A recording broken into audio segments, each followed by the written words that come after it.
போக்குவரத்து கழகத்தில் நியமன ஆணைகள் பெற்றவர்கள். ஸோ இந்த வழிகாட்டியை பயன்படுத்தணும். யாருக்கெல்லாம் நியமன ஆணை வந்திருக்கோ அவங்க. ஸோ இதுக்கு மேலே அவ்வளோதாங்க, நியமன ஆணை இதுக்கப்புறமும் வரும்ன்ட்டு எதிர்பார்த்துட்டு உங்களுடைய டைமை வேஸ்ட் பண்ணாதீங்க. உங்களுக்கு அடுத்த வேலை இருந்தால் தயவுசெய்து டிஎன்எஸ்டிசி டிரைவர் சொன்னாங்களே பாருங்கள். ஏன்னா நியமன ஆணை அனைவருக்குமே போட்டு முடிச்சாச்சு அப்படின்ற மாதிரி சில அதிகாரிகள் தரப்புலேருந்து வந்திருக்கு. அந்தந்த மாவட்டத்துடைய வேகன்சிஸ் எல்லாமே ஃபில் ஆகிடுச்சிங்க.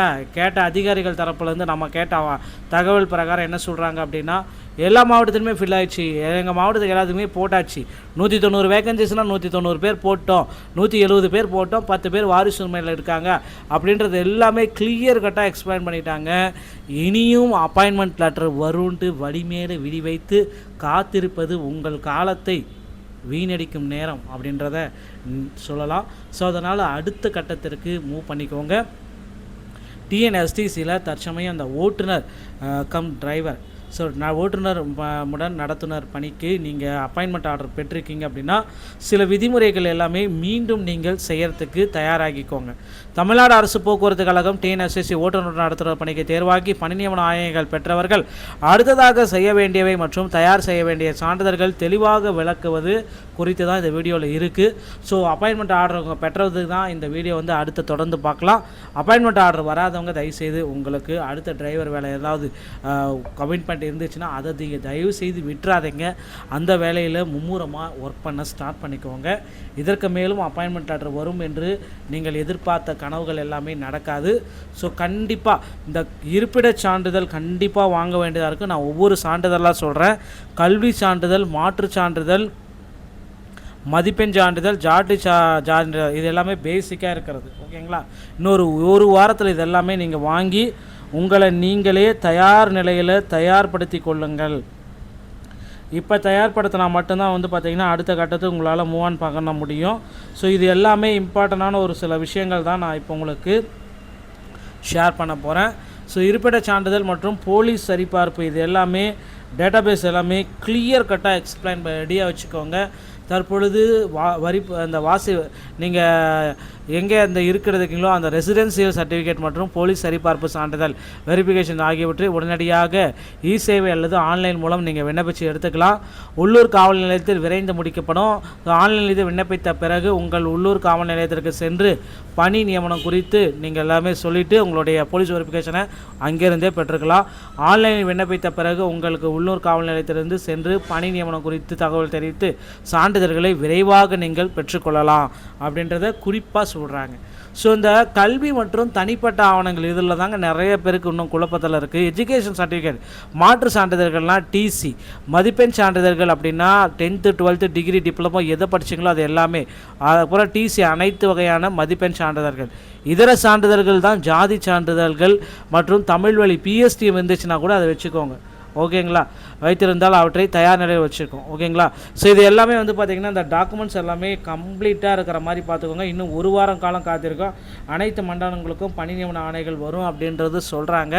நான் டெட்லைன் பார்த்திங்கன்னா இந்த 28 இன்னும் ஒரு நாளுக்குள்ளே வந்தால் மட்டும்தான். ஏன்னா March 1 அவங்கவுங்க பார்த்திங்கன்னா March 2 அவங்கவுங்க பணி நியமன ஆணை பெற்று அப்பாயின்மெண்ட் ஆர்டர் பெற்று அந்தந்த மண்டலங்களுக்கு போக போகிறாங்க. எம்டிசி, எஸ்சிடிசி, விழுப்புரம், கோவை, சேலம், கும்பகோணம், மதுரை, திருநெல்வேலி ஆகிய 8 மண்டலங்களுக்கு பணியாணைகள் எல்லாமே வழங்கப்பட்டு விட்டாச்சுங்க. இப்போ பார்த்திங்க அப்படின்னா இந்த சான்றிதழ்கள் எல்லாமே ரெடியாக வச்சுக்கணும். இந்த உங்களுடைய டாக்குமெண்ட் சான்றிதழ்கள், அப்புறம் ஓட்டுநர் புகைப்படம். ஸோ புகைப்படத்தை பார்த்திங்கன்னா சீருடை அணிந்து பேட்ச் எல்லாமே போட்டு பாஸ்போர்ட் சைஸ் புகைப்படம், ஆதார் அட்டை, குடும்ப அட்டை, வாக்காளர் அடையாள அட்டை மற்றும் வேலைவாய்ப்பு அடையாள அட்டை இது எல்லாமே ரெடியாக இருக்கிற மாதிரி பார்த்துக்கோங்க. ஸோ இந்த புகைப்படம், ஓட்டுநருடன் நடத்துனர் உரிமம், கனரக செல்ல ஹெவி லைசன்ஸ், ஸோ இந்த HPTV லைசன்ஸ் ஓட்டுநர் உரிமம் ரெடியாக வச்சுக்கோங்க. அதுக்கப்புறம் நடத்துனருடைய உரிமம் கண்டிப்பாக ரெடியாக வச்சுக்கோங்க. அதுக்கப்புறம் ஏன்னா நடத்துனர் உரிமம் பார்த்திங்கன்னா ஜெராக்ஸ் பேப்பர் மாதிரி தான் இருக்கும். ஸோ அது எல்லாமே நாமினேஷன் பண்ணி ரெடியாக வச்சுக்கோங்க. அதெல்லாம் ரொம்ப இம்பார்ட்டன்ட்ங்க. அடுத்து வந்து பார்த்தீங்க அப்படின்னா உங்களுக்கு வந்து இந்த ஃபஸ்ட் எய்ட் சர்டிஃபிகேட். ஸோ இது வந்து பார்த்தீங்கன்னா வேலிடிட்டி இருக்கான்றதை செக் பண்ணிக்கோங்க. வேலிடிட்டி முடிஞ்சிச்சுன்னா உங்கள் அருகாமையில் இருக்கிற தமிழ்நாடு திறன் மேம்பாட்டு கழகத்துக்கு சென்று உடனடியாக பெற்றுக்கொள்ளலாம். ஓகேங்களா? ஸோ அதுக்கடுத்து வந்து பார்த்தீங்க அப்படின்னா உங்கள்கிட்ட பணி அனுபவ சான்றிதழ், உங்களுடைய பணி நியமன ஆணையில் குறிப்பிட்டு இருந்தால் அந்த பணி அனுபவ சான்றிதழ்களை நீங்கள் எடுத்துகிட்டு வரணும் அப்படின்றது குறிப்பாக சொல்கிறாங்க. ஸோ உரிமங்கள் மற்றும் பணி அனுபவம், ஓட்டுநர் நடத்துனர் உரிமங்கள், கனரக வாகன ஓட்டுரிமை, ஹெவி லைசன்ஸு, கண்டக்டர் லைசன்ஸ் மற்றும் முதலுதவி சான்றிதழ் ஆகியவை கரண்ட்டில் இருக்கிற மாதிரி செக் பண்ணிக்கோங்க. ஓகேங்களா? ஸோ பணி அனுபவ சான்றிதழ்களும் கரண்ட்டில் இருக்கிற மாதிரி செக் பண்ணிக்கோங்க. இப்போ ரொம்ப ரொம்ப இம்பார்ட்டன்ட் இந்த மருத்துவ தகுதி சான்றிதழ்கள்ங்க. அரசு மருத்துவமனை தான் நீங்கள் தயவு செய்து போகணும். வேறு எந்த மருத்துவமனையுமே நீங்கள் அணுகக்கூடாது. அரசு மருத்துவமனை அல்லது பெரிய அரசு மருத்துவமனையுடைய ஃபிசிக்கல் ஃபிட்னஸ் சான்றிதழ்களை அங்கே போய்ட்டு தான் நீங்கள் வாங்கணும். ஓகேங்களா? இதுதான் ரொம்ப ரொம்ப முக்கியமான. ஸோ 4 மருத்துவ முக்கிய சான்றிதழ்கள்: உடற்தகுதி தான்கள், ஃபிட்னஸ், கண் பரிசோதனை, ஸோ கண்ணில் ஏதாவது பிரச்சனை இருக்கா அப்படின்றத செக் பண்ணணும். அப்புறம் காது கேட்கும் திறன், சகிப்புத்தன்மை, நன்னடத்தை சான்றிதழ்கள் அரசு மருத்துவர்கள் அல்லது பள்ளி தலைமை ஆசிரியர்கள் போன்ற பச்சை மையால் யார் போடுறாங்களோ அது நன்னடத்தை சான்றிதழ் அங்கே வாங்கிக்கலாங்க. ஒன்றும் பிரச்சனை இல்லை. ஏதாவது அரசு மருத்துவர்கிட்ட கூட வாங்கிக்கலாம். ஸோ இப்போ வந்து பார்த்தீங்க அப்படின்னா இப்போ தான் சான்றிதழ்கள் எல்லாமே ரெடியாக வச்சுருக்கீங்க அப்படின்னா அடுத்து வந்து பார்த்தீங்கன்னா நீங்கள் வங்கிகள் மற்றும் இந்த நிதி தேவைகளை உடனடியாக ரெடியாகணும். தேசியமயமாக்கப்பட்ட வங்கி கணக்கு, இந்தியன் வங்கி, எஸ்பிஐ, கனரா வங்கி அல்லது ஐஓபி போன்ற வங்கிகளில் தேசியமயமாக்க வங்கியில் கணக்கு வைத்திருத்தல் அவசியம். ஸோ இது எல்லாமே வந்து பார்த்திங்கன்னா பணியாணையில் குறிப்பிட்ட மாதிரி தான். ஸோ வரையோலை டிமாண்ட் டிராஃப்ட் டிடி எடுக்கிறதுக்கு ரெடியாக இருக்கவங்க. ஸோ 20,000 + 7,800 ஸோ 27,800 எடுக்கணும். அப்புறம் ஜனதா விபத்து காப்பீடு, இது ரொம்ப ரொம்ப ஒரு இன்சூரன்ஸ் அலுவலகத்துக்கு சென்று நேஷனல் இன்சூரன்ஸு இந்த மாதிரி நிறைய இன்சூரன்ஸ் இருக்குது, எஸ்பிஐ இன்சூரன்ஸு, ஜனதா விபத்து காப்பீடு அது உங்கள் பணி நியமன ஆணையில் கேட்கப்பட்டிருந்தால் மட்டும் இந்த தேசியமயமாக்க வங்கிகளில் இந்த காப்பீட்டை நீங்கள் எடுக்கணும். ஓகேங்களா? ஸோ தேசியமயமாக்கப்பட்ட வங்கிகளில் தான் இந்த காப்பீடு எடுக்கணும். ஓகேங்களா? ஸோ இறுதி தயாரிப்பு, உங்களுடைய நேம், பேட்ச் எல்லாமே ரெடியாக கரண்ட்டில் இருக்கிற மாதிரி பார்த்துக்கோங்க. பணிக்குடைய சீருடைகள் எல்லாமே கரண்ட்டில் இருக்கிற மாதிரி பார்த்துக்கோங்க.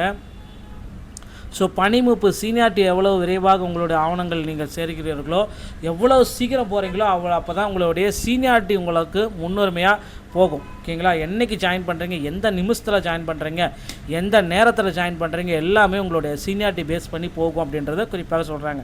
இதுக்கப்புறமும் வந்து பார்த்திங்கன்னா அப்பாயின்மெண்ட் லெட்டர் வரும் எண்ணிட்டு வெயிட் பண்ணாதீங்க.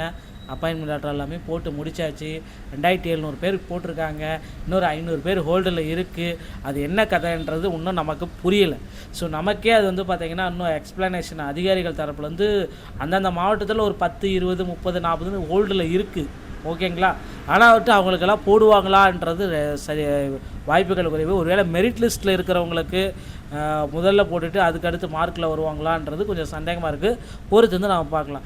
இந்த தகவல்கள் உங்களுக்கு ரொம்ப ரொம்ப பயனுள்ளதாக இருக்கும் அப்படின்னு நம்புகிறேன். உங்களுடைய ஃப்ரெண்ட்ஸ் அண்ட் ஃபேமிலிக்கு இந்த வீடியோ பற்றி ஷேர் பண்ணிவிடுங்க. மீண்டும் ஒரு நல்ல தகவல் நான் உங்களை சந்திக்கிறேன். நன்றி, வணக்கம்.